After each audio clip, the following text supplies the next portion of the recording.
Почитувани гледачи, добро вечер. Добре дојдовте во уште едно издание на Јаде Бурек Сител 3 телевизија. Вечерва имам гостин, особена чест и задоволство, повторно во програмата по трети, четврти или пети пат да го поздравам Дојчин Цветановски. Дојчин, добро вечер. Добро вечер и благодарам за поканата. Со задоволство ја прифатам.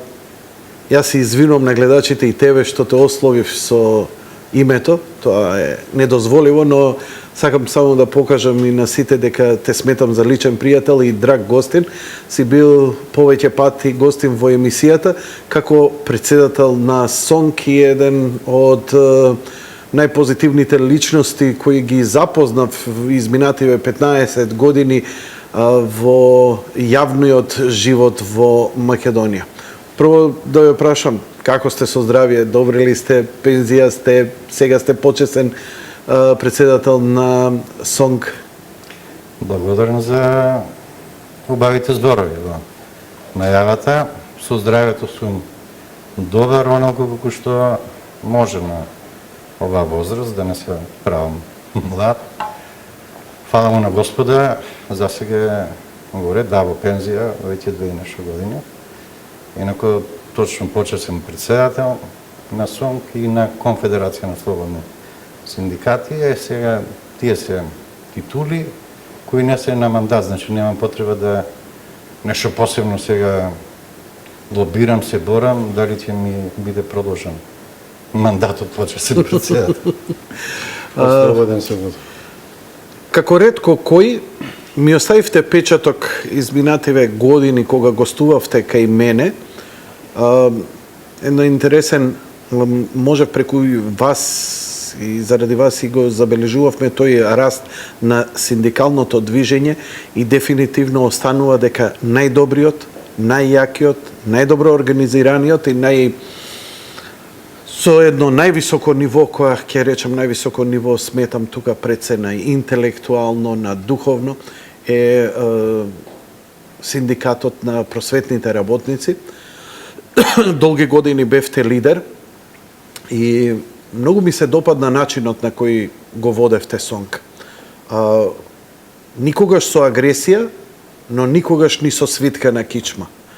Наоѓавте еден пат во тоа синдикално движење да има доволно човек да си ги искаже работите, но не да биде деструктивно, не да биде контрапродуктивно.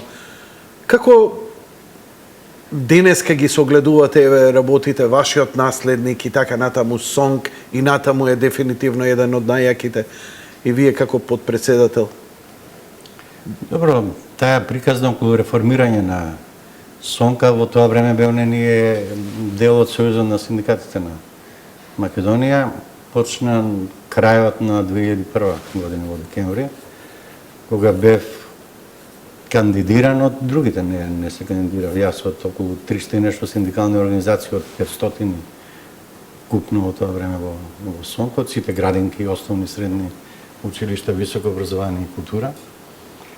И ја прифатив кандидатурата со јавно барање да почнеме со радикални реформи на синдикатот, затоа што бев убеден дека многу повеќе глумиме синдикат, отколку што воопшто таа организација, не само СОНК, него Сојузот на синдикатите воопшто во тоа време. И реков, ако све подготвени да прифатите председател кој е одлучен во потребата за радикална реформа и да направиме нешто навистина организација која ќе ги штити, унапредува правата одработен однос на членството, во ред. Во спротивно, не гласајте за мене, зашто ако ме изберете, ќе го растурам ваквиот синдикат.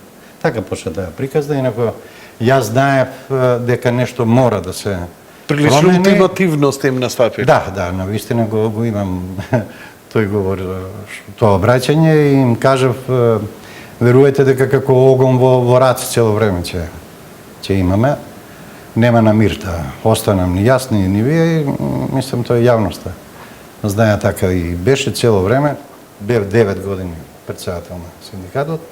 Јас знаев дека нешто мора да направиме, меѓутоа не бев сигурен дека знам како тоа треба се направи, затоа побарав помош во смисла на едукација синдикална од неколку моćни синдикати, докажани за образование, тоа е Холандскиот синдикат и Американската федерација на учители. Дојдоа тука веднаш, прифатија нашата молба со нивни едукатори, со огромен број на семинари, и јас учев и членовите, раководството, така почна таа приказна околу СОНК. СОНК сега е убедливо најголемиот грански синдикат не само во Република Македонија, вкупно во Република Македонија, од сите околу 40 колку што се регистрирани, 3 пати поголем од вториот по големина, меѓутоа и во регионот во делот на образованието и науката, и мислам дека минатамо таа генерално таа линија се одржува, и после моето заминување се разбира дека не може да се очекува да биде се исто, меѓутоа велам дека генерално линијата се одржува. Па не, ако е куќата поставена на добар темел, може некојаш да се запусти фасадата, ама лесно да се обнови после. Темелот е основата и добро е поставено. Па да, во принцип така би требало, иако има понекогаш и поинакви. Да, и ја имавте мојата лична почит, но очигледно не е тоа ни битно, ја не сум ни важен многу, но стекнавте голем респект и углед меѓу членството, меѓу колегите и оние кои знае кој е Дојчин Цветановски, начинот на кој го правевте, тоа е навистина за пример. Но не е нешто што се учи, сепак се работи за вашиот карактер.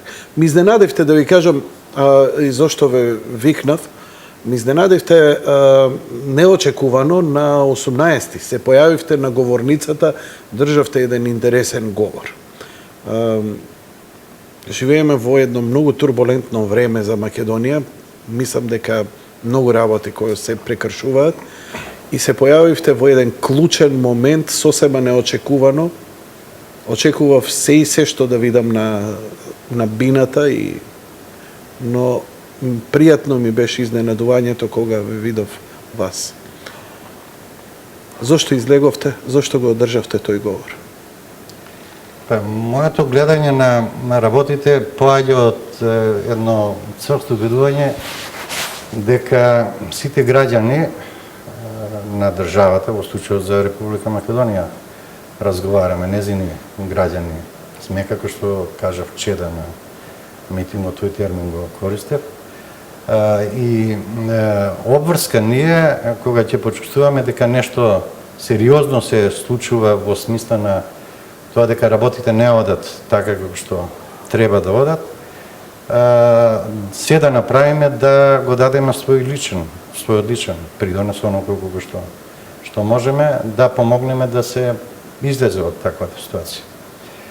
Сега Република Македонија, навистина, особено последните 3-4 месеци, се наоѓа во една многу сложена, не само политичка ситуација, уште повеќе последиците ќе бидат, барем моето мислење, на економски план, најмногу штета. Ќе има има, мислам сите знаеме, сите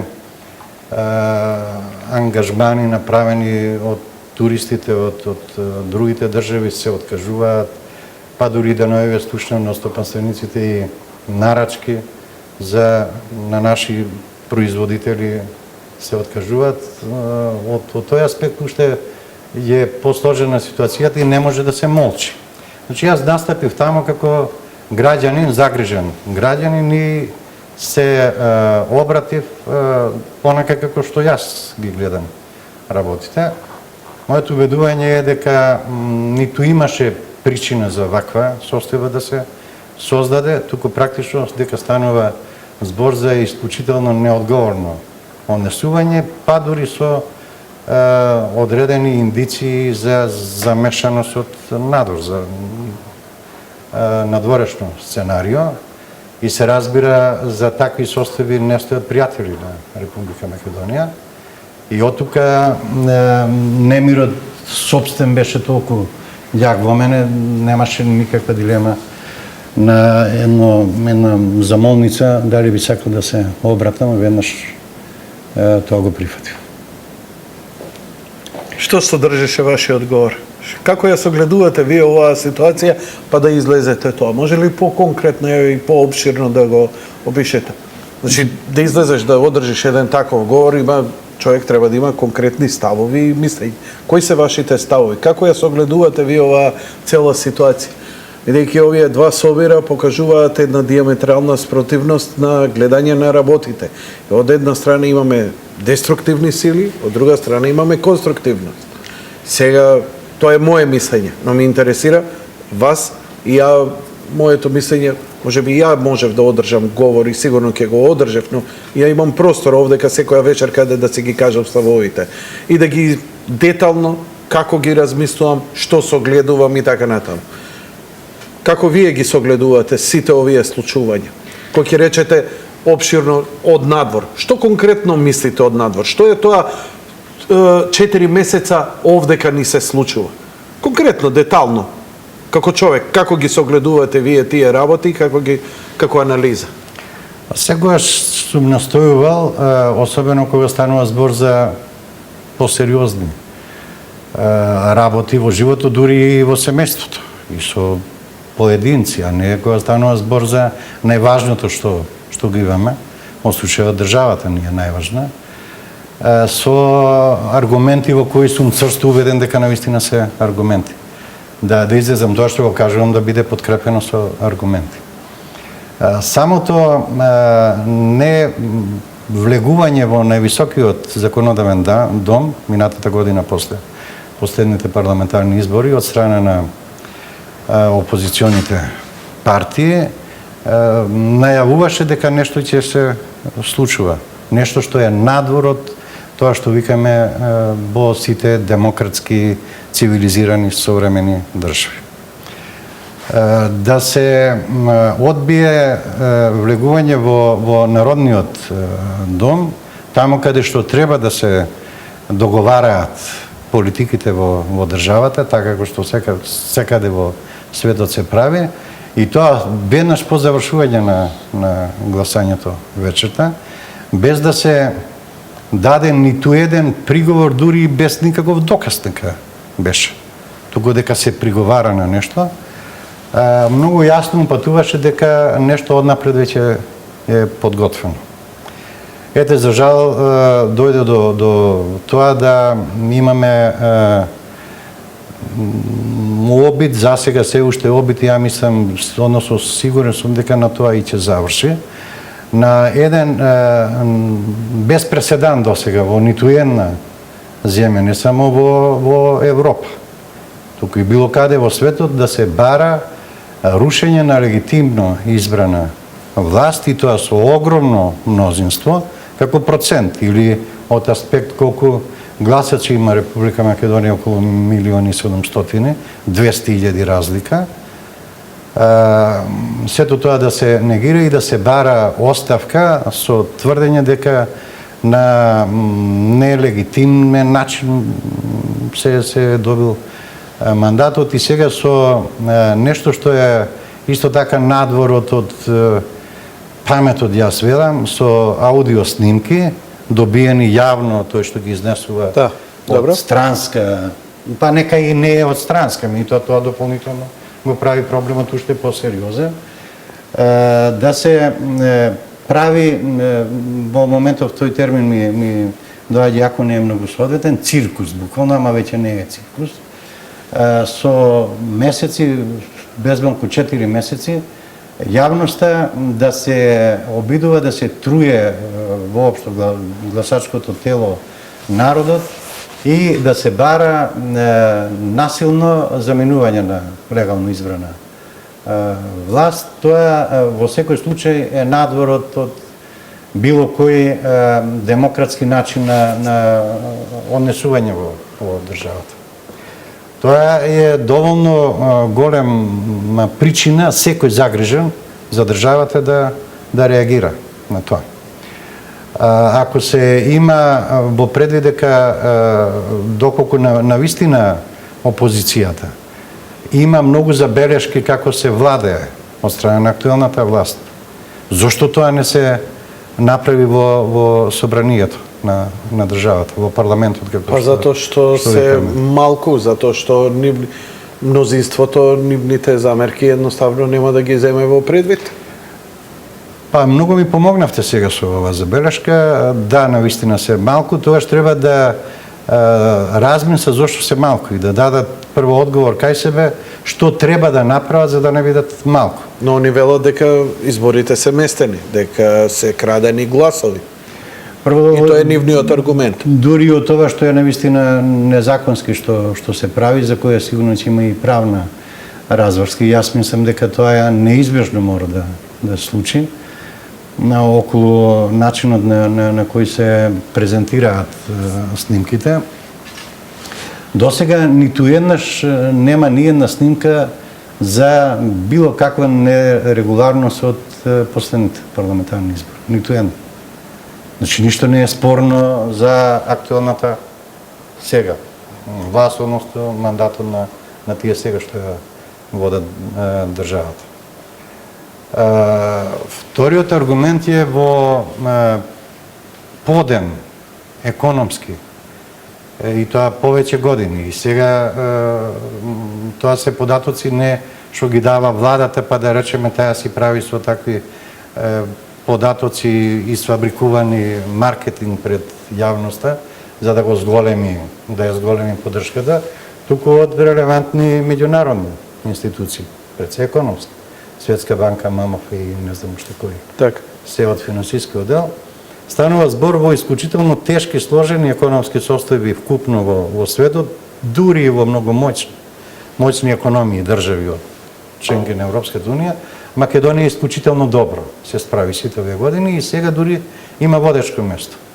Никогаш толку во Македонија тоа нека колку некој да настојува да не го гледаме да бидеме слепи при очи, ама тоа не се крие. Толку градежната оператива не била ставена во функција и толку не се градело колку што е сега, ама градежништвото повлекува според созданија ја што ги има во текот на тие години активно додека бе во синдикатот, повеќе од 40 други гранки градежништвото ги повлекува. Значи имаме еден залет, еден подем економски, веројатно беше тоа и плюс причина и за тие внатре дома што го прават ова сега што ја боли државата. Така и го кажав на митингот. Созите на Македонија навистина се насолзени, плачлива, ние татковината. Ја боли се до тоа и ние не може да молчиме, ние што ја носиме во овој момент одговорноста не само за нас сега, туку ја носиме одговорноста и за поколенијата, за тие што треба да дојдат. Тоа е она што треба да не направи уште посериозни во анализирање. Вака сега како што некој, за жал, малку и успеа во тој дел да создаде од цела оваа ситуација што се случува со државата како да станува збор за спортски напред. Па напред наши, ува ваши, таа работа не оди кога станува збор за државни интереси. Затоа што прескапо ќе биде тоа. Тоа не сме никако да го дозволиме. Дури ни на спортски надпревар никогаш не сум бил да се навива, да се ракоплеска за своите, меѓутоа никако уа за противникот, а не за сопствената држава. Поготово овие изјави последниве денови до каде се отиде, мислам... На кои изјави? Ето тие изјави сега што беа дадени од 20 кандидати што беа за претседатели на државата од страна на опозицијата, универзитетски професори. Не го потенцирам тоа дека тоа нешто посебно ми значи. Било кој да е возрасен граѓани на државата мора да внимава што кажува, ама дополнително, ако станува зборите за универзитетски професори, да дадат такви изјави, например, сите ние тамо што беа на 90.000, јас кажав сигурен, бев и тогаш, сега сум уште посигурен во тоа што го кажав, дека веројатно кој знае колку пати уште по толку сакаа да бидат на тој митинг. Тоа е толку очигледно тамо да го подела дури сопствениот народ на нешто што мене ми е непријатно да го повторам тоа што тие го кажа, а не јас да го кажам. На што конкретно мислите? Пете дека на претходниот митинг ден пред тоа имало луѓе, а тамо не биле тие луѓе, тие биле сосема нешто. Овци во трло. Така? Да, добро, затоа реков дури ми е тешко да го повторам тоа, јако сега малку ако би ја терале и на шега работат, иако и ично е на шега, се моето потсетувам... семејство и моите пријатели што беа таму се за нив тоа не знам, станува лично. Не една мудрост одамна ја имам прочитано, некој многу умен човек што ја кажал, не е ни битно како се викал, ми оставило впечаток, мислам пред 20 и повеќе години. Вели колку повеќе некои луѓе ги запознавам, толку повеќе ги сакам животните. Значи така гледано би требало дури да се чувствуваме од такви изјави. Тоа е едно дел во шегата, друго знаете дека имаш изјава на еден од тој кампус дека снимка, и тоа видео снимка, не е аудио само, живи луѓе. Ќе јадат, значи ние сме сега амнестирани во случајот, бидејќи не спаѓаме во тој дел. Треба да размислат тие тамо во тој кампус, бидејќи тамо се. Да, бидејќи сме овци, да, нема живи да не јадат. Да. Добро. Менито не е тамо. Не сме на мени, добро. Не реков на шега, јако не е за шега воопшто. Не е за шега воопшто. Работава се е испорадизирана. Во овој момент гледам се обидувате и со вашиот говор што таму настапивте, и еве и вечерва овдека, да говорите со разум, со благост, со чувство, некое алудирајќи на нормалност. Ми се чини, од мој аспект, дека ваквите ставови едноставно се одат во ветер, дека не допираат до луѓе. Дека сега во овој момент вулгарноста, агресивноста, ниското ниво е апсолутно повеќе стигнува до свеста. Значи, ако во овој момент вие дадете една сега скандалозна изјава, малце да ги извртите зборовите, ова истото што го кажавте со друг избор фонд на зборови, вие можевте вашата порака да стигне до сите. Вака, бидејќи во овој момент дискурс на разум, дискурс на човечност се смета за слабост. И едноставно ова што го зборите е млака работа во моментов зборам, бидејќи ако застанеш пред чатор и кажеш доста ми е мене, кем ги скинам главите и така натаму, добиваш аплаузи, добиваш поддршка, добиваш меѓународна поддршка, затоа што си борец за демократија и за слобода. Вака делуваме кога сме цивилизирани, кога се обидуваме да говориме нормално, со човечки, со разум, со свест, со срце, делуваме дека сме прогласувани дека сме фашисти, тоталитаристи, режим и така натаму, неслободни луѓе, и дека вие говоревте пред луѓе кои насила се дојдени таму. 100.000 луѓе насила дојдени, кои не ни сакале да бидат таму. Добро, моето убедување е малку поинако од ова. Сметаш дека тоа допира до народ? Тоа сум повеќе од сигурен дека огромниот број на граѓани во државата мошне добро. Ги знаат работите како стојат, мошне се свесни за што станува збор, тоа е повеќе од сигурно. Еден од аргументите зашто сум убеден во тоа.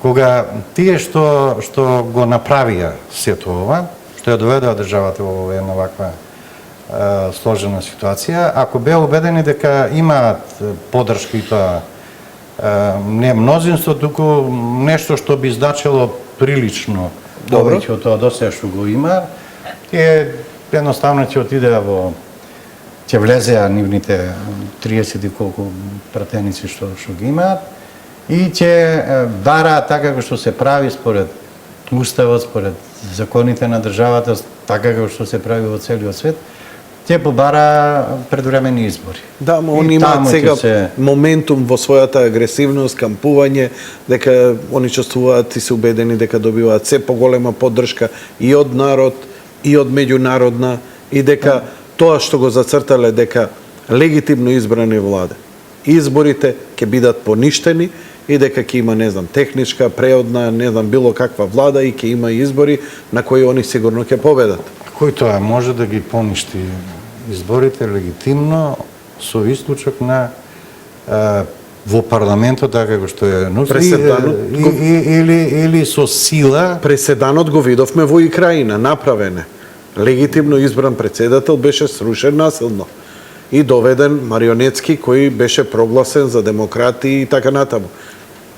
Значи, не мора да биде војна во Македонија, но дека тој начин, на таков начин, судири со полиција, протестирање, шатори на плоштад и така натаму, го гледавме ние година дена го гледавме што се случуваше на Мајдан. Јас сум убеден дека тоа не може да се престика во Македонија. Не е само како жел. Зошто да не може? Како не може? Па имаме се по...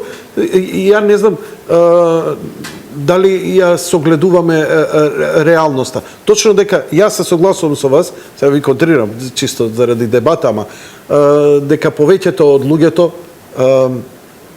подобро го перцепираат цивилизираното, култивисаното, а дека вулгарното е малце погласно од сето тоа друго. Значи, гласот на вулгарноста во моментов е погласен. Вакви, такви, онакви и така натаму подалеку се слуша. Тоа не значи дека има поголемо влијание, се согласувам со вас. Но дека методите што ги гледаме, сериозни. Еве, денес читам една анализа, ако веќе сега нели го ја анализираме со Стојбова, ако се согласувате. Да. Добро. Читам анализа дека почнува целава приказна од Надеж 1, Надеж 2, и дека еден од тие организатори... на претходниот председател. Да. Значи, ако сметате дека од настаните кои се случија во парламентот 24-ти, нели, кога почна се, 2,5 години, значи од иницијалната каписла потребни се 2,5 години според организаторите на тие така наречените организација Canvas, која се смета за една од терористички организации во светот. Да, а која е директно ангажирана во овие протести на рушење на власта, точно е сега моментумот кој го имаат најголем, кога може да се направи тоа што може да се направи. А како што гледам, меѓународната им дава се повеќе за право. Сега одеднаш имаме приказна дека, не знам, одеднаш нашата влада била проруска, зашто ви велам Украина? Одеднаш нешто имало едно руско знаме проруска, овие биле европски, овие биле и така натаму таа приказна. Искачах овите и ти вика. Никој не смее да биде над законот, но Заев не смее да биде уапсен. Ја не викам никој да биде уапсен, ама ако направиме преседан еднаш во правото, секој ќе може да го прави утре и да се повикува на тоа. Што значи дека утре јас и вие можеме да почнеме да манипулираме со снимки, било какви, и да ги презентираме пред јавности и да не одговараме заради тоа. Така гледано, на Македонија и се правени преседани од страна на меѓународната заедница и од институциите на Европската унија, па дури и од Обединетите нации, сите овие 20 и нешто години откако сме независна држава. Еве да го земеме примерот со пресудата на Меѓународниот суд на правдата околу проблемот со името. Ако стануваше збор за некоја друга држава, сигурно ќе ја спроведува, бидејќи станува збор за меѓународен суд што Обединетите нации го имаат формирано. Тоа е еден како преседан. Второ, често пати амбасадори кои се знае дека имаат тие во меѓународни рамки се тие работи регулирани, до каде може да одат таму каде што ја представува сопствената држава. Сме имале годиниве наназад и особено последниве месеци такви изјави кои во најмала рака не се без преседан или неприфатливи. Меѓутоа, сето тоа мислам дека е на некој начин и проверка на издржливоста на државата, на народот, и ние досега Со која цел? повеќе од сигурно, па дали сме сепак како што некој им кажува, по се изгледа дека многу малку треба за да дојде до промени овде, за да некој биде Дека кај нас е низок прагот, дека сме многу крепки, дека можат лесно да не скршат. Дека летвата многу ниско е поставена и така, очигледно дека тоа во пракса се покажа не е за среќа на државата, дека воопшто не е така, и од тука е моето убедување дека тоа не може да помине, повеќе од сигурно.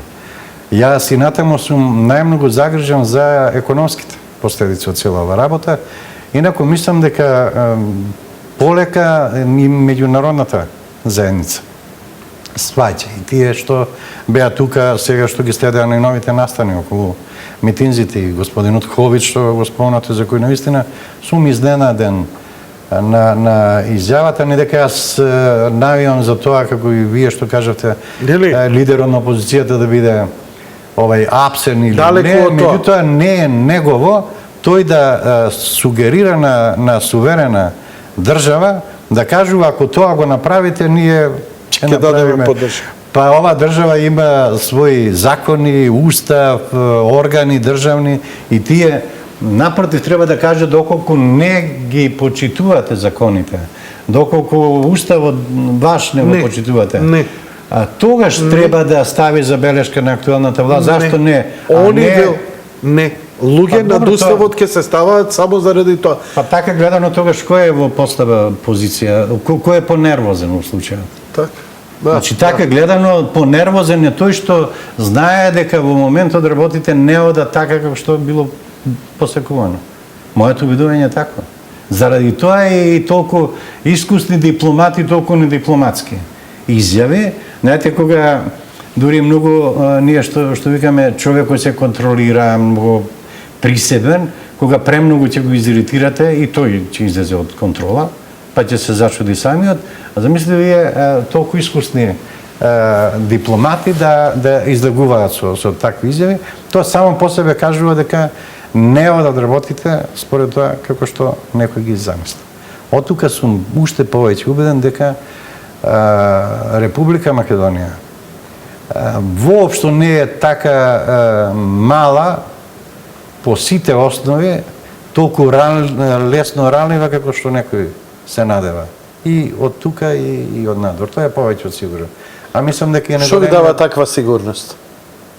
Дека Македонија може да ги издржи овие притисици и предизвици? Ние издржавме 23 години нон-стоп притисоци. Од економски, од блокади до воени состојби, да не заборавиме. Издржавне државата не само што не падна, дури не ни потклекна, што се вика, туку стоечки сето тоа го издржа, ние дополнително се тоа ни влеа поголема доверба и уште помоćно се изградивме воопшто и како држава и како граѓани на државата. И моето убедување е дека на крајот од целава работа во политичкиот дел, значи за економскиот, реков, тука штетите ќе бидат навистина непоправливи. Тоа што ќе се изгуби не ќе може да се надокнади, се разбира. Тука од аспект сега на работниците, кои многу лесно дел од нив купуваат приказни тие што им се даваат, особено не само тие што се на буџет врзани. Овој дел каде што јас бев до пред 2 години, за кои оно кога што можев се грижев врзани за потенцијалот на буџетот, не само што тешко ќе може да се разговара за зголемување на платите, за кои наистина треба да се направи нешто, туку ќе се доведат во прашање и исплатата на сегашните висини. И дали тие треба и натамо да потикнуваат вакви состојби или конечно да станат свесни која цена секој од нас ќе ја плати. Меѓутоа во политичкиот дел, на крај сигурно дека ќе се извлече полука дека така не се собираат поени крупни кај народот, нити се доаѓа така на власт. Туку ќе мора да се понуди програма, и тоа програма која народот ја прифати. Знам го се во... Тогаш, ако тоа не се направи, тогаш дека размисля дека треба да побараат некој во таа екипа кој ај спортски кажалу кој ќе знае да даде гол, ама спортски. Во смисла на програма. Ја ќе бидам посурово поконкретен. Имавме терористичка акција за Куманово. Имавме терористичка акција во која имаше многу жртви од двете страни. Бог да ги прости нашите херои.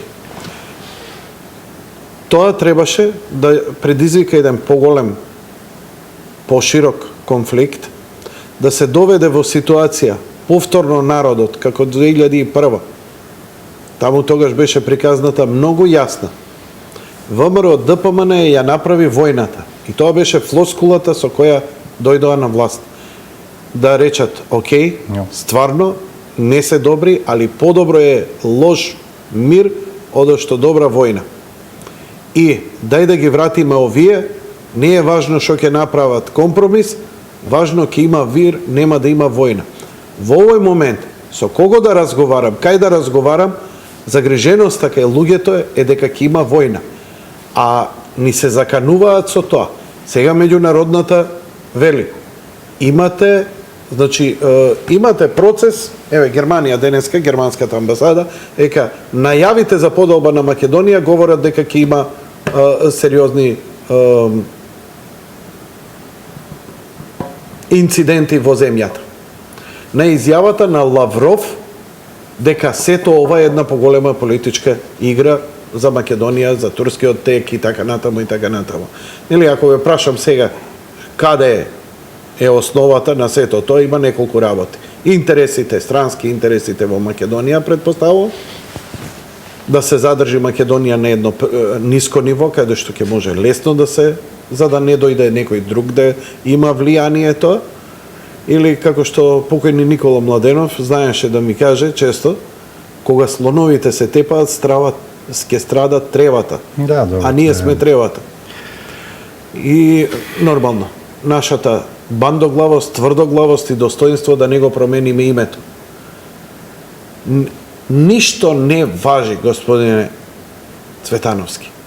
Ни пресуда од меѓународен суд, ни меѓународно право, ни правниот систем, меѓународна тоа ти го вика. И тоа е, што да ви кажам, Германија која ти вели, ти најавува дека ќе има инциденти во земјата, значи да се посее семе на страв меѓу народот, за да се дојдат до такви услови и кога ќе веќе тајните анкети дојдат до дека кај народот веќе владее страв, дај да ги вратиме овие на власт и тоа да се случи.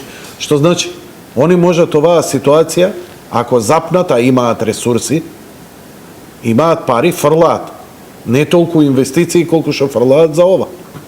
Да не држат во некоја лимбо состојба, значи во некоја полукоматозна состојба, нит горе да идеш, ни доле да паднеш, додека не се создаде некоја ситуација овде да бидеме некоја банана држава која лесно ќе биде манипулирана за било чии потреби. Значи, далеко сум од тоа да сум некаков експерт, стручнак од безбедносниот дел или воениот, меѓутоа толку можам да ги лопам коцките за мозаикот да го направам и за 2001 година и за тоа што сега во Куманово се случуваше. Значи 2001 година и во Куманово неголемиот дел од тие што го фатија оружјето беа од надвор, не беа од жители на и беа прогласени за криминалци, не за терористи. Значи така ако се земе од 40 на сега на последното во Куманово, 3/4 само беа од Македонија. мислам, за еден двајца плюс или минус. Тоа е една работа. Второ, се случуваше цела таа акција во дел од Кубаново, кој е од мешан етнички состав, целиот град, околината и да не зборуваме. Митоа таа населба безмалку исклучиво кај што живее албанско население по националност. Тоа сигурно кажува дека ниту тие ниту еден не се согласил со тоа. За некој да игра на картата сега албанците, македонците да ги конфронтира, мислам дека исто така... Ама се игра на таа карта, тоа се гледате игра, ли? ама очигледно дека нема основ за тоа. Ни 2001 година, значи од 3-4 колку беа со оружје сите тие месеци, а кога ќе ги заемеме, еве да го заемеме тој статистички податок, 20 и нешто пошто албанци од купното население во државата, тоа е 0,0, не знам колку, дури сите да беа од Македонија не беа, многу малку беа. Значи не е точно дека може да одат на таквата варијанта. Мене нешто друго, искрено, не ме загрижува, меѓутоа ми беше помалку нејасно како граѓани на државата, што се случуваше со тој претходниот, не на 17, тој претходниот протест пред владата, кога имаше 38 полицајци наши повредени, кои го правеа тоа за кое се платени и секоја држава има обезбедување на државните органи. Станува збор за втор највисок државен орган, владата во државата. Зашто викам што се случуваше? Да бидат повредени 38 полицајци. И тоа така стоички да го издржат, да ги гаѓаат со плочки од тротоарот, со тврди предмети, со некакви шипки, метални и така натаму. Кај мене се роди во тој момент еден страшен гнев, дека тука мислам тие што командуваа со полицијата направија грешка. Не може некој да вара демократска полиција. Демократска полиција не постои. Постои демократски систем, а полицијата е да го брани тој демократски систем. А демократска полиција, некоја ако очекува, носи униформа и е задолжена да го брани системот, во случајот сега највисокиот државен орган на власт во државата, да го малата, да не смее да одговори. Тоа мислам дека во најмала рака не беше нешто што јас можев да го прифатам. Ајде да видиме што би се случило во една таква ситуација во било која држава од Европската унија, да спомнем, да не одиме малку подалеку. Апсолутно се согласувам, но провокацијата беше да се испровоцира сила од полицијата за да се искористи за уште поголема дестабилизација на земјата. Па добро, и тоа покажува повторно, некако мислам, аргументите што се уште ги се на маса тука, како да се цврсти во моето тврдење дека не сме така лесно ранливи. Значи тоа го издржавме, дури да издржи полицијата тоа што нив таму тогаш им се случуваше. Па тоа веројатно кажува што? Дека се слаби, дека не се... Дека моќ се покажува моќ, ако беа слаби, веројатно, знаете како ќе проработеше инстинктот во нив и ќе случеше нешто друго. Него станува збор дека не е воопшто така едноставно како што некој помисли дека може да се срушат легитимните органи, државата воопшто, државниот апарат, власта и насила на јуриш да се освои власт. Толку сум убеден дека ниту е можно, дури и кога би било возможно. Тоа би било една од најстрашните работи што Република Македонија воопшто во незиното постоење не само досега, туку и после, ако продолжи да постои, што ќе се случи. Но очигледно е дека некој нема проблем да предизвика државен удар во Македонија. Мислам, че има тој проблем. Македонија има, сега има Македонија проблем, после ќе има тие проблем. Тоа сум повеќе од сигурен. Добро каже. Да, навистина. Добро каже. Ќе направиме кратка пауза, веднаш потоа се враќаме назад во програма. Главната флоскула во денешниот протест и ова што е случување, дека во Македонија нема демократија, дека демократија не се случува, дека нема слобода, дека на таков начин, нели, и студентите лошо образование, нема слобода, средношколците лошо образование, реформи и така натаму, и сето тоа се преклопува едно со друго. Еве, вие сте дел од синдикатот, знаете, сте работели и во времето на СДСМ и во времето на ВМРО. Каков е впечатокот? Општото ниво знаеме дека е ниско и дека просветните работници се далеку од она што го заслужуваат неплатени. Значи, не го добиваат она заслуженото. И мислам дека секогаш сте имале една фер борба, без оглед кој бил на власт, да се заложувате за нивното повисоки примања, кои мислам дека се досега највисоки воопшто кои биле. Не дека се добри, далеку од тоа. Да. Далеку од тоа. И секогаш кога СОНК ќе побара повисоки плати, јас сум рекол, карт бланш, имате моја поддршка заради тоа. Секогаш барајте повисоки плати за наставници и професори. Но збориме овдека и сега се измешува и демократијата. Ја има или ја нема во Македонија. Така. Повторно така и почнав со аргументи, секогаш со податоци таму каде што навистина и треба да се подкрепи тоа што се кажува. И ова сега што ќе го кажам, тие гледачи што ја гледаат емисијава, знам дека огромен број, меѓу нив и голем дел, веројатно неколку илјади од токму од образованието, науката и културата, СОНК каде што синдикално делува, ќе знаат дали ја кажувам вистината, вистински податоци или манипулирам, што на крај памет не ми паѓа. 1991 година и 2001 година, точно 10 години. Точно 10 години. Платите во образованието беа до 1 денар износ. Наставник примаше јануари 2002 година, значи заклучно со крајот на 2001 година, јануари 2002 година, 7600 денари, плата беше како и јануари 1991 година.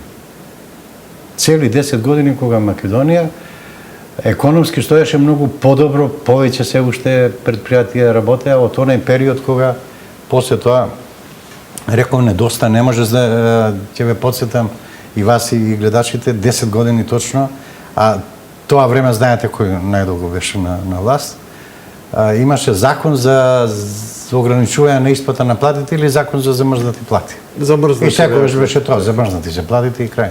Не може да се покачат. 93 година во декември Собранието на Република Македонија направи измени или нов закон за работни односи во кои со закон определи дека платите се регулираат со колективни договори кои ги подпишуваат социјалните партнери, значи од една страна работодавците за реалниот, како што го викаат, приватниот сектор и за јавниот сектор, власта или органите на власта на локално или на централно ниво и синдикатите кои се репрезентативни. Во тоа време не се докажуваше репрезентативно затоа што имаше и можеше да постои само еден синдикат кој беше миленик. Так. Се разбира на тие гарнитури на власт. Затоа што преку еден синдикат се контролираше се. Така. Целото незадоволство. До 2002 година со штрајкови, кога точно СОНК беше иницијаторот, после тие реформски почетни работи што ги направене, со преговори, па не биваше протести и така натаму штрајкови, го срушил законот за замрзнати плати и почна таа приказда на зголемување на платите во јавната администрација, огромни разлики. За сосема исти работни места или приближно исти, од една дејност до друга, дури во иста дејност од една установа до друга, огромни разлики на платите.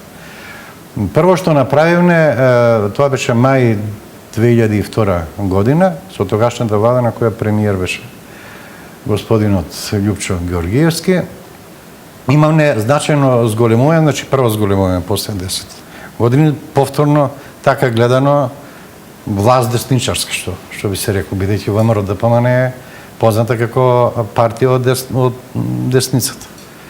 Социјалдемократскиот сојуз како лева партија, моје убедување, Социјалдемократскиот сојуз па нека реагираат, нека понудат аргумент дека грешам тоа што кажувам, во целото нивно делување досега не покажале социјалдемократска ориентација, туку сосема обратно. Тие многу поблиску се до крајна десница во практикување на власта, отколку другата опција. Значи, тие треба уставно да се земаат десница и левица, иако се Кај нас измешани се малце тие. Да, така гледано, токму десно ориентираната партија ВМРО ДПМН, кога е и била на власт, најмногу тогаш се зголемувале и платите, за субвенциите да не зборуваме, и се она што значи од буџетот на државата се враќало кон народот. Токму тогаш, па и со инвестиции. Сега некој ќе каже правам маркетинг, па нека демантира ова што го кажувам, и тоа жа се согласам и ќе се извинам. Ако е така. Се враќаме на планот на просветните работници. Значи, од тогаш, колективни договори, иако јануари 94 година беше законска обврска на владата, која и да беше тогаш, да склучи колективни договори, тие закон за замрзнати плати и некакви правилници од социјализмот беа во примена. Ние 15 дена 2004 година, ние кога мислам на СОНК, бевне во генерален штрајк 15 работни денови или 3 календарски недели, токму со барање да се склучат колективни договори. Нешто што со закон беше обврскана. Која година? 2004 година. 2004.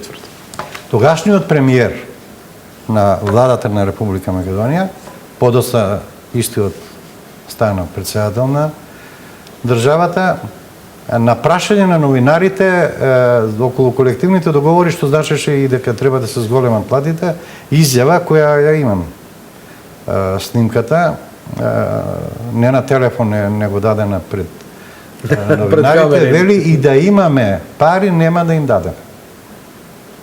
А таа е изјава на председател на владата на Република Македонија 2004 година. Да не е таа снимка, ќе ви речев неверојатно е. Да, ама ќе се оградував од ја вас. имаме, знам ја што значи да кажам председател на влада и министр, дури да кажам Јанко што кажал, да и шпекулирам дека последици. Значи, кажувам нешто што е дефинитивно така, за жал. После тоа дојде до смена на местото премиер, еден друг.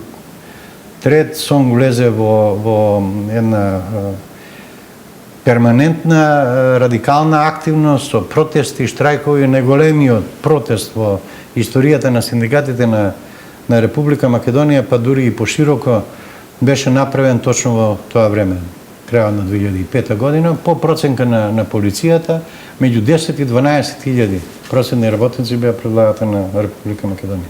Некои го заборава тоа, ама учесниците ние не го забораваме. А како што велат, еден припадник, еден кој протестира од СОНК, вреди за 10 обични граѓани.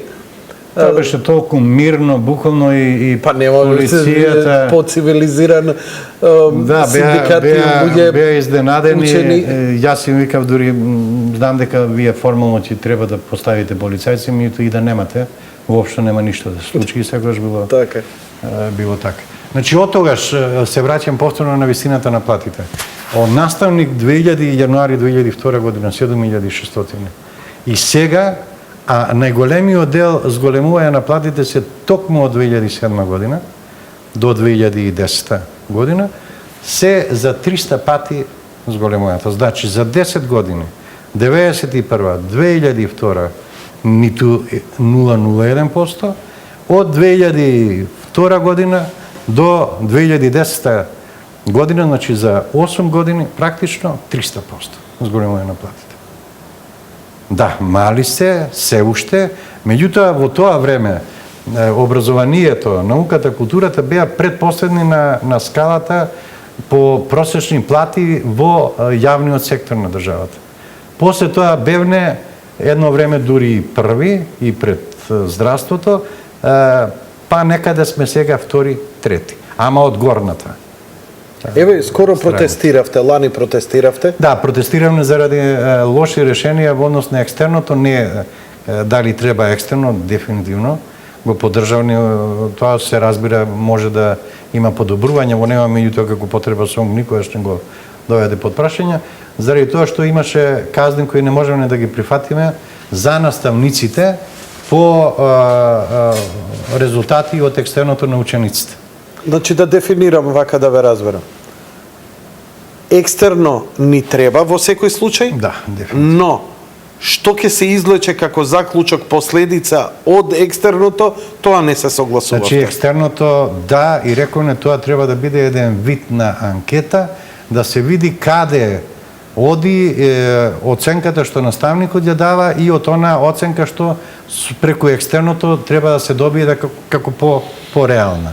Затоа што евидентно беше, јас бев ученик многу одамна, се разбира, ти многу после тоа, ама Да, се пред сеќаваме некоја година, сите. скоро, заврши. Одлични ученици Средно. во оделението јас кога беа 3-4 до 5 мина од 30. Така. Сега двајца или тројца ако не се одлични, тоа е веќе многу лоша работа. Очигледно се дават прелесно оценки и се тоа прво не беше тоа изум на Република Македонија, на Министерството за образование. Скоро во сите членки на Европската унија екстерно постои, во сите. Но имаше Меѓутоа не сите- се користеше никаде за наградување или казнување на наставниците. Туку? Тој дел, значи како анкета да се види каде оди. Каде е ситуација? Да, и за да може наставникот врз основа на тоа да види дали престрог е во оценувањето или прелесно дава високи оценки. И што со тоа ако се види? Да се даваат пореални оценки, а и ученикот да знае дека доколку вие му давате повисока оценка од реалното знаење што го има, Добро. ако тој реално знаењето му е за двојка и тројка, вие со петка го наградувате, Оценувате. вие и него го пропастувате и генерациите ги упропастувате, Но- според тоа и државата после тоа ја упропастувате. Но они викаат баш ние гајле, нема последици по мене, нема последици по професорот, дај му, направи си дел, или живувај се, не му давај. Може така да биде до некаде сватено Крајност, учениците од да основното речеме. образование, па да кажеме ете и од средното за студентите да не зборуваме. Меѓутоа барем родителите и сите останати не сме така. Во Јапонија како испити се полагаат за да се запишете на факултет, овде запишувањето толку едноставно. Видов. Бесплатно задолжително средно образование, компјутери. Ние кога сме разговарале со наши колеги од регионот, ама и не само од соседството, Бугарија, Србија, Албанија, туку со Словенија, со Хрватска, со нешто многу по север од Република Македонија, дека секој учени компјутер, бесплатно образование не ни веруваат. И се уште не ни веруваат. Значи, толку се вложи во меѓувреме во образованието и сега за една работа што се направи ние. А тоа со компјутерите што се направи, вие го сметате како синдикат позитивно, така? Компјутер за секој ученик. Добро, нека се најде некој барем што ќе каже дека државата погрешила што на ученикот во време на информатичко општество, на електроника. Еве вие компјутерот цела е- опозиција, па да отвориме кој сакате портал, да отвориме кој сакате студентски, ученички пленум, што сакате, све што беше од опозиција да протестира, се што е направено во државата не чини. Се е погрешно. Џабе фрлени пари, дека не требало, дека не чини, дека нема плати, дека се лоши решенија, дека не треба, ако овие рекле екстерно, не треба екстерно. Ако треба компјутери, не треба компјутери. Буквално.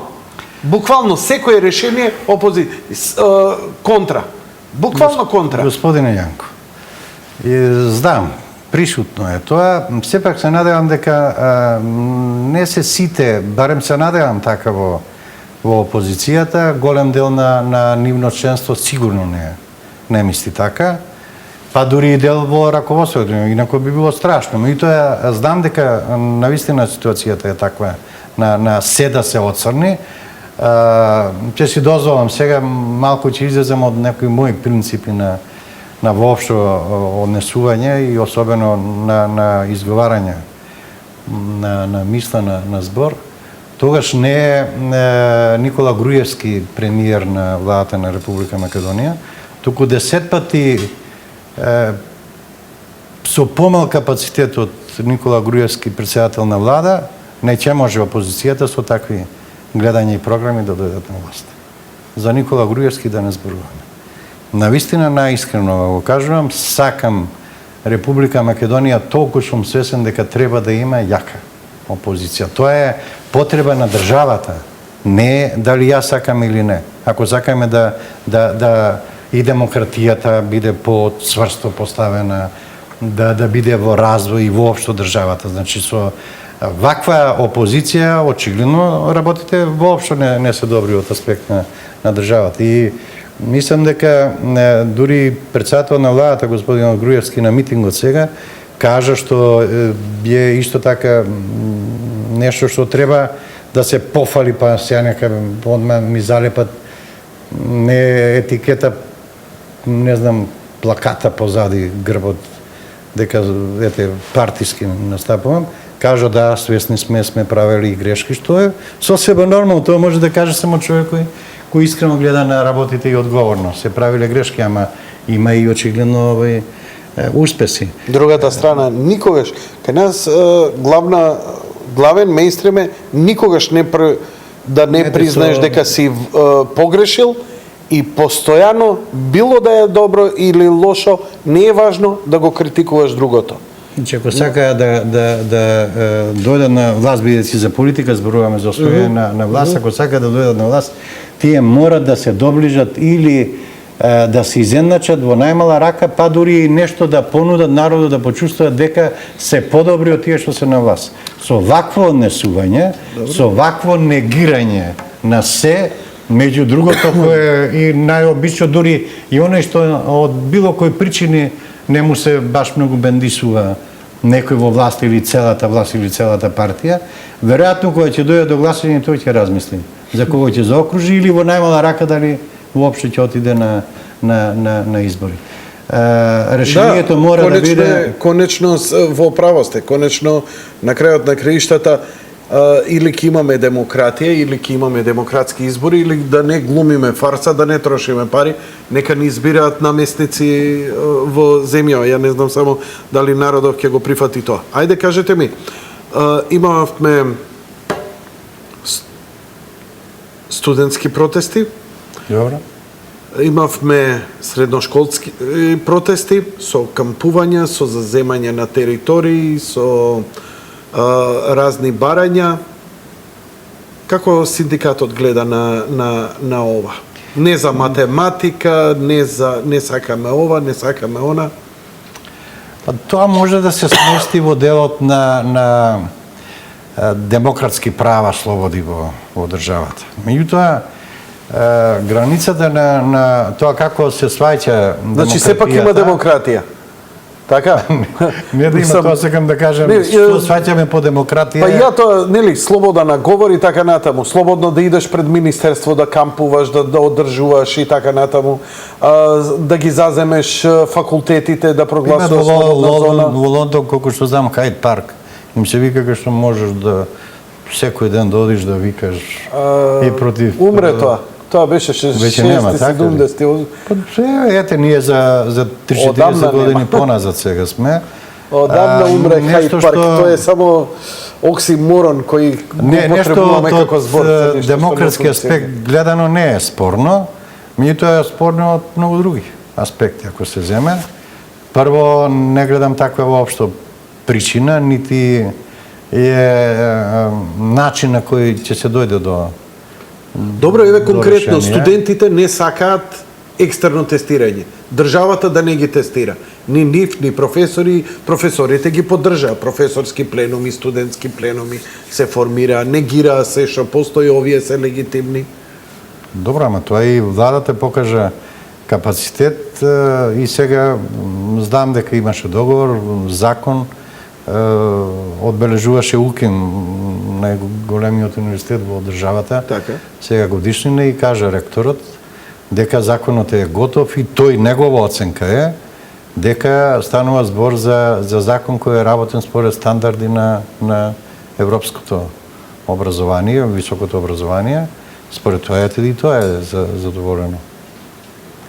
А за средношколци Меѓутоа, пак тие беа враќање на матура. Сакам да кажам и ете и покрај тоа представници на студентскиот пленум беа на митингот пред владата да барат оставка од владата. Значи очигледно не, па да, очигледно не станува збор за протестите на студентите заради екстерното и законот, станува збор за сосема нешто друго, маските паднаа.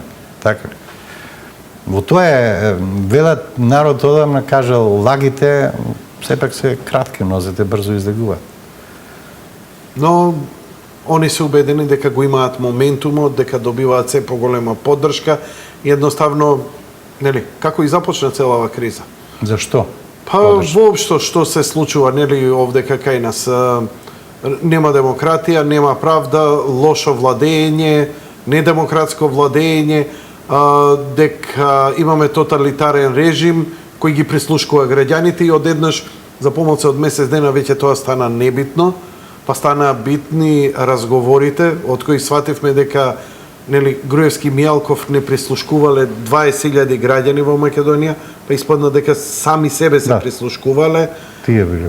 Така, тоа стана помалку битна работа, ја бев силно напаѓан заради некои мои ставови во врска со прислушкувањето и технологијата, кај што информатичари, не знам, тоа беше добро. Јас сега само си го користам моментумот, не да ви внесам вас во таа димензија.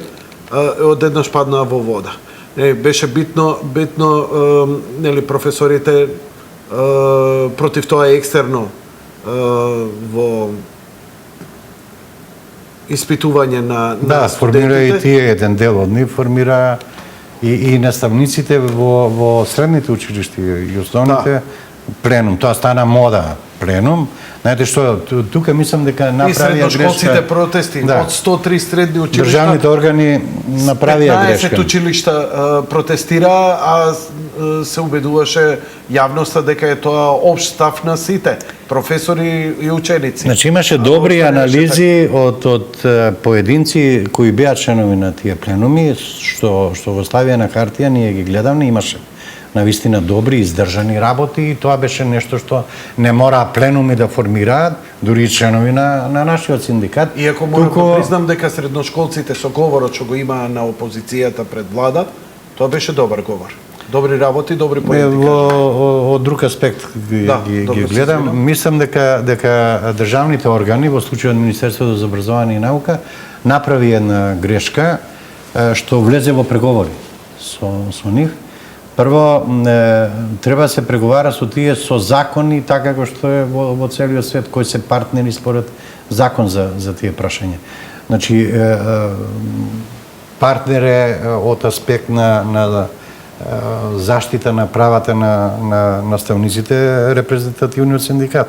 Дури и во делот на вакви законски решенија, учениците не може да бидат пособено, таму имаше дури и неполнолетни, кои не можат ни по закон да бидат партнери во преговори со било кого.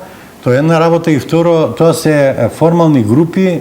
Со формални групи вие не можете да преговарате, договарате и да менувате нешто што го донело највисокото законодавно тело на државата. Ја ги почитам средношколците што протестираа, ама ја не знам, тоа е исто како сега, јас да овдека во телевизијава, не телевизијата мене да ми каже како да работам, што и која да биде политиката, туку јас да им кажам колку ќе ми биде плата, за колку ќе работам, без услов на тоа. Значи, ја ќе морам да работам тука, сакам да работам, толку ќе ме плаќате, имаш законски рамки во кои овде мораш ти да ги почитуваш, така? Абсолютно, со закон. Апсолутно. Друго е да земеш мегафон, и се извинувам што влегам во збор, да земете мегафон и во паркот. Не, излезете во паркот или било каде и сега си кажувате што сакате да кажете. Да, ама идам после на состанок, кога телевизијата има состанок и ја им кажам,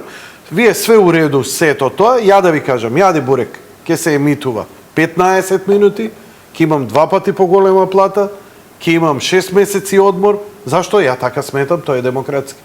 Дали е тоа моето издржано или не, и дали имам ја капацитет или не, и дали имам право или не.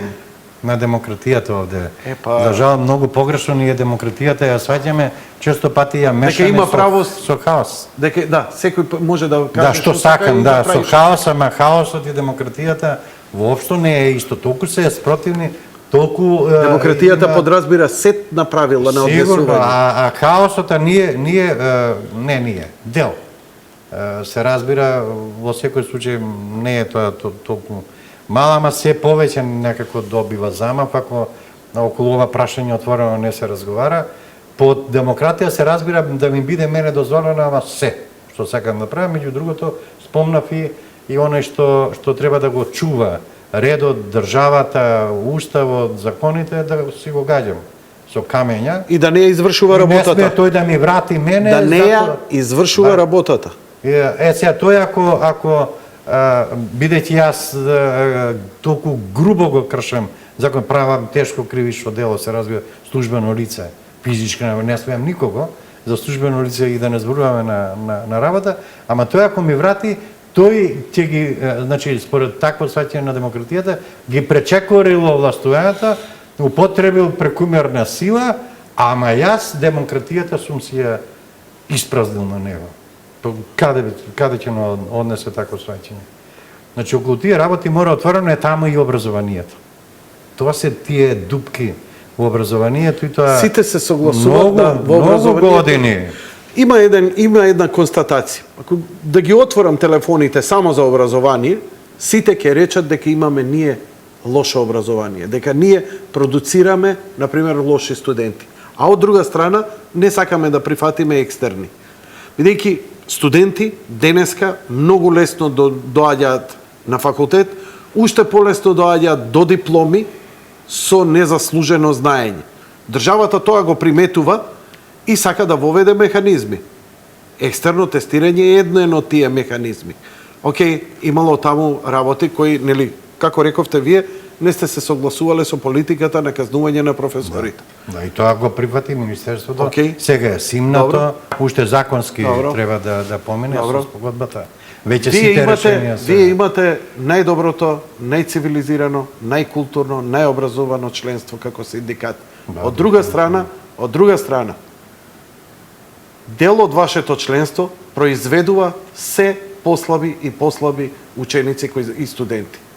Значи, факт е дека кај нас многу полесно се завршува факултет, дека професорите многу полесно ги пуштаат, како рековте и сами. Порано се знаеше, двојца, тројца одлични. Има причина. Причина има зашто е така. Затоа што веќе кажав, не до 2002 година, меѓутоа последните дури и 3 децении образованието, науката, па и културата во државата беа така маргинализирани, толку поценати, меѓу другото сум кажувал и во емисија овде. Кај вас, толку обезвреднето да буквално ретко кој од посолидните ученици се запишува на тие факултети што продуцира кадар за тие дејности.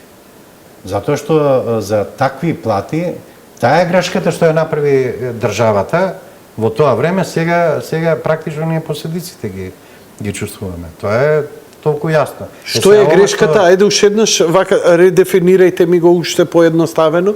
Каде е грешката? Зошто имаме лошо образование? И што е решението? Затоа што државата некаде од 80-тите години почнувајќи Усмереното. Па и со тоа, меѓутоа, во вреднување на учителот, оно убавото име на таа професија. Така. Значи, јас ви кажав, Американска федерација на учители, каде што се членови универзитетските професори, ама и тие се учители. Името на оваа професија е учител. Ние овде веќе го заборавивме. Него добро, нека ја настани името. Мисијата на таа професија е една од најблагородните, ама и најзначајните за државата, значи за луѓето во Какви кадри ќе произведува? Зошто ние не произведуваме кадри како во Индија? Каков ќе биде учителот? Тој од првото оделение, дури и од градинката сега. Добро. Од тука. Каде е грешката? Па грешката е во ова што кажав, толку се подценија тие професии, образованието, науката и културата, што практично јас знам, се запишува во учителска школа, тие се 65-та година укинати последната, таму се полагаше толку тежок приемен испит по 4-5 предмети, се полагаше и ретко кој можеше да го не сега јас да се фалам Значи, во тој дел. Меѓутоа беше потребно голема стручност, големо знаење, големи способности и само најдобрите можеа да станат учители. Најдобрите. Така, и некој се сети дека такви луѓе произведуваат паметни, интелигентни, самостојни луѓе кои тешко можеш за еден систем кој мораше да си оди. И некој се сети и вика, ало, дај да ја спуштиме топкава, дај говеда ќе излегуваат, мајмуни ќе излегуваат, јас сум од таа генерација. Не, до толку, меѓутоа, што недоделкана, што помалку да мислиме, што помалку креативност, колку да се помине, формално образование и да не му ја мислиш. Еве кои се последици? Последиците се страшни. Примерно на Јапонија не мораше многу да се размислува околу тоа. Јапонија после Втората светска војна најмногу пари вложи од народните пари, од буџетот на државата на образованието и науката. Јапонија е мало, буквално островче по големина, ништо многу поголема од Македонија, со огромен број на жители, без никакви ресурси, практично е економска моќ на светско ниво. Знаете со што? Точно со тоа што го вложи во образованието, во науката, врзувајќи, најпросто кажано, жички со електроника во својия светот. Ние со толку ресурси што Господ ни ги дал, не мрдавме. Па не мрдавме, задлабивне, заглибивне, народно кажано, едно време безмалку до 40% беше процентот на невработеност, сега е 27%, ама истите тие што 38% беше во тоа време, велат ништо не е направено. Сега, значи, ќе се вратиме и во делот на политиката. Или, како за образованието што зборуваме, мора да внимаваме. И секој од нас, одговорно кој мисли не само за државата, државата е наша на сите, ама ние ја сочинуваме. Мислејќи на државата, мислим и на себе и на собствените семејства, така мора да внимаваме и кој е во образованието, кој е во здравството, кој е и тој што ќе биде тамо или, мислам, јасно каде мислам. Ама тоа барем го правиме согласни. Одиме со вториот блок реклами, веднаш потоа се враќаме назад во емисија. И сега, што можеме да очекуваме? Имаме криза која се уште трае, можеме да ја оцениме дека е легитимна, нелегитимна борба на опозицијата, но факт е дека постои и стои. Немаме се уште судски процес. Имаме најава за 102 бомби. Значи, ова ќе продолжи. Денеска го објави дека 102 се вкупно, 38 се прикажани, што значи уште 60-70. И ова да иде во недоглед. Може ли ова државата да го издржи? Кои се вашите согледувања? Што мислите? После сево ова што се случи, а и со овие, не знам, еве, и народов како реагира, особено, нели, последниот овој митинг што беше на опозицијата на ВМРО ДПМН, каде што маса, огромна маса на народ присуствуваше во една многу позитивна енергија за поддршка на државата, што прати една добра порака дека нема да си одиме тивко во ноќта. Јас сум убеден, не само оптимист, оптимизмот е нешто што се посакува како желба, ама ова е подсорство нешто. Сум толку силно убеден дека огромниот дел од народ, значи критичната маса и тоа со огромен процент, народот ја знае вистината, ја знае целта на цела оваа работа и мощно добро знае што треба да прави. Од тука и постоечката власт, актуелната власт, исто така ја црпе и енергијата и капацитетот што е потребен го има за да се излезе од оваа ситуација и јас сум повеќе од сигурен дека Република Македонија во случајов ќе има, повторувам, мислам по трет пат, да сериозни економски последици од цела ова работа. Политички ќе има оно колку што ќе треба на многу непосакуван, невообичаен и исклучително нецивилизиран начин на една политичка состојба која поука за понатамо никогаш повеќе да не се случи. Многу е општо ова. Што конкретно мислите дека дали мислите дека власта ќе биде срушена со надворешни фактори? Не. Дали Тоа сум Добро. повеќе од сигурен. Не. Меѓународниот фактор, тоа сум повеќе од сигурен дека нема да игра прво на таа карта, од проста причина што веќе зборував, знае дека во Македонија тоа не може да помине. Или би поминало со огромни последици не само за Македонија и не само за регионот, дури и пошироко. Македонија е клучен дел на Балканот и мислам дека сите, и соседите, и другите кои имаат влијание тука, тоа може добро го знаат. Но ова може да се случи ако се случат економските проблеми. Нели? Бидејќи на опозицијата и тоа како ја одговара Македонија сега да има пад на производство, намален број на туристи, намалени, затоа што тогаш ќе се покаже пад во економијата, што ќе биде уште подобра индиција и ветер во грбот да дојде до смена на власта. Нема ништо подобро сега за опозиција од што лоша економска состојба во Македонија. Тоа може да го направат само на избори.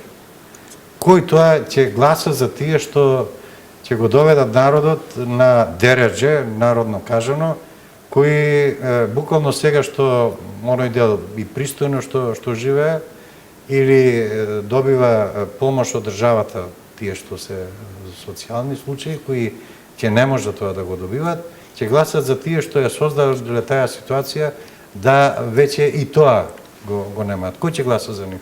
Дали е народот свесен за тоа? Мислам, не смееме ни случајно да помислиме поинако. Дали е свесен, мислам дека многу повеќе отколку тие што најмногу го поценуваат или би сакале да не е свесен народ, дека многу повеќе е свесен отколку што воопшто може да посака. Ја искрено ви благодарам на гостувањето и на вашето обширно излагање и вашите споделување на вашите ставови. Ви посакувам добро здравје и се надевам дека наскоро пак ќе се видиме во некоја попријатна атмосфера. Ми беше задоволство, навистина, и еве поздрав до гледачите на оваа емисија и на вашата куќа воопшто. Благодарам. Почитувани гледачи, тоа беше се за вечерва. Благодарам, пријатно и лека ноќ.